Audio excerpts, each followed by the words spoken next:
Sione, welcome. Thank you very much for joining us in this. Thank you.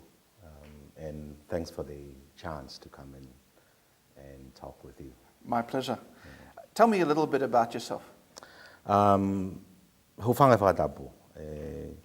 Tongan. I'm a minister from the Methodist Church in Tonga on secondment to the New South Wales Synod, teaching at United Theological College and the School of Theology of CSU. Now, what that means then, because you're a full-time lecturer, you wouldn't be preaching every week? No. In the past, when I first arrived, I was a little naive, so I was preaching almost every Sunday. But this year I made a commitment to free myself up so I can visit and worship with congregations, especially the Pacific Island congregations, but the non-Tongan congregations. Okay. So in that regard then, you're not preaching every week at the moment, but how long have you been preaching? I've been preaching since 1980 as a lay preacher, so almost 33 years. Wow, that's a long time. Have you found that your preaching has changed over that time? It has. I've become a little more confident, a little more arrogant, and more comfortable, yeah. So how did you learn to preach originally? What was the process? I grew up as a son of a minister, so I got to attend a lot of sermons and listen. So I think the first thing is just listening. And there was a time, about 2 years before I became a lay preacher, I stopped going to Sunday school and started attending Bible study group this was in Fiji, of the Tongan students at the University of the South Pacific. So participating in Bible study was what started me on this. Okay. Would you say that your father was a model in terms of your preaching? Not really. I get to listen to him quite a bit, but I didn't see him as someone that I followed. It was the interactive way that Bible studies happened. That was more the model that I... Okay. So in some ways you were a different generational model to maybe some of the things that your father was. Yes and no. I mean, you grow up in your father's house, so you're influenced, conditioned by that. But there's something a little more. But doing the Bible studies was something that he was a part of. So I guess I'm free, but still within that model. Okay. Yeah. Now, in terms of that, then, what do you think are the most important elements then of your preaching? What's the most important? I come out of what we call the Talanoa culture. Yeah, storytelling is a more word, but there's a difference between Talanoa and storytelling. I mean, that's for another occasion. But I think if you are a storyteller, the most important thing is you need to respect your listeners. And I think that's the most important thing for preaching. As a preacher, you need to respect who you are speaking to, who you are delivering a message to. Because there's a lot of preachers who do not have that respect. And the usual thing is they tend to speak over the people that they are preaching to. But if you hold this storytelling Talanoa mentality where you respect the one that you are in conversation with, then that's, for me, is the most important thing in preaching. Okay, so in a sense, that defines then the way in which you preach to them. So you're preaching to or with them, in a sense, rather than preaching at them. Yeah. I mean, to use a sophisticated language, I think I see myself as a narrative preacher, where I will narrate or retell a story or a biblical account or a psalm, a song. Then in the process of telling it, identify particular things, yeah?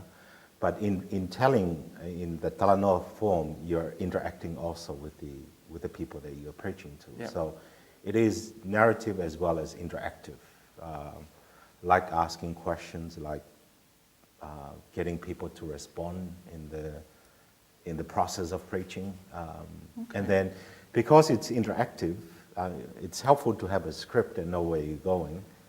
but you're not in control of where the conversation, the message is going. Of the whole journey, in a sense. Yeah. Because in some ways, the journey may end up somewhere different depending on the Yeah. interaction. And that has happened a few times for me. So in terms of that journey, though, how do you choose a text?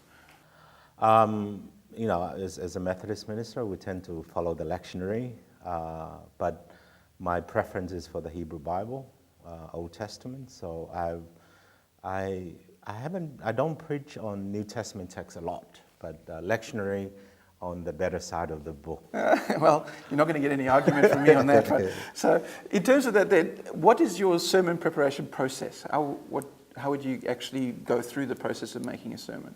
Okay. Of creating. Say I'm preaching in Tongan, yeah? We have two translations of the Bible in Tongan, so I'd read both translations 2 or 3 times, and then walk with that for a day or two, and then look at maybe 2 or 3 English translations. So by the end of day 4 or 5, I'd have formed some idea on what I would like to engage the congregation with. If there are questions on terms or difficult texts, then I'll go to a Bible dictionary or a commentary. But I also like to go to Bible studies. I mean, there are groups that have Bible studies here in this area, and to sit and listen, because in listening to what people say, you learn from them, but also I get to form my mind about the text that I'm working on. Okay.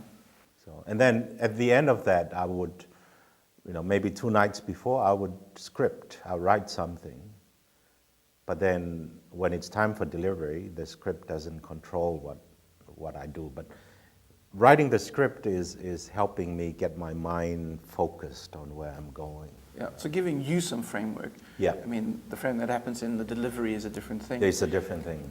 One of the things about doing interactive, though, is it's a lot more nerve-wracking in some ways because you're not quite sure where it's going to go. How do you deal with that nervousness?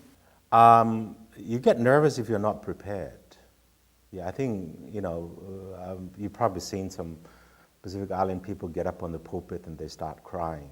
I tend to say that they are very emotional, spiritual people, but in the back of my head, in the back of my mind, I'm thinking, this person is not quite prepared.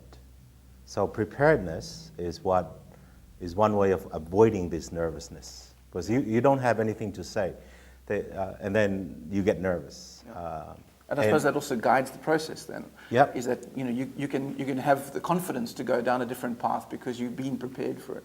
Being prepared and being open, because people might ask you something in the process of delivering, and be open and say, I don't really know where you're going with this, but where do you want to go? So you're in being interactive, the word that people use is vulnerable, but you're vulnerable if you're not prepared. So the bottom line for me is the nervousness is a sign of not being quite prepared. Okay. And in terms of that then, in terms of preparation, what resources have you found most helpful for you to be prepared? Like I said, for me, the biggest thing is Bible study. So people are the best resources. And I go to Bible studies not as a leader, not as someone who is going to tell people what the text is saying. I go to Bible studies to hear what people think of the text. And in what they say, that becomes it gives me ideas on how to deal with the text. I say that because I spend a lot of my time in a room with books. Yeah, but preparing a sermon, going to Bible study doesn't mean that I avoid reading books. Yeah, I do that and then go to Bible studies. Yeah. But so in as much as you would call your style a interactive style, so a people style, so your preparation style involves in that process as well. Yeah. Okay. And as well as delivering the so-called sermon, it's interactive as well. Yeah. But it all depends, because there are some congregations who are not into it. Yeah, you keep on asking, pushing, and nudging, and nobody will respond. But there are congregations that are very responsive, and the challenge is how do you keep it under 12 minutes? Okay. So what you say is that really you're wanting to keep it quite short and sharp, Yeah. even in the midst of that amount Yeah. of, because otherwise you might just keep on going forever, Right. and that's not useful because no one remembers anything anyway. Precisely. Okay. So there is a process of the two that's going together. Yeah. If you had to finish, I mean, a lot of people would say that preaching really has had its day, that the persuasive word, the ability, just talking to people really has had its day because of all this multimedia extravaganza. Would you agree with that? No. Yeah. But I do think that we can use this multimedia thing to help with preaching. So enhance rather than replace. Yes. Yeah. We're at the point where people are more visual. They listen better if they see words on a multimedia screen, or they see images. So it's a way of engaging them. Kind of engaging the imagination again. Yeah. So that interactivity. Yes, and if you are well prepared, then the sermons will be shorter. Okay. Well, thank you very much. Yep, more than welcome.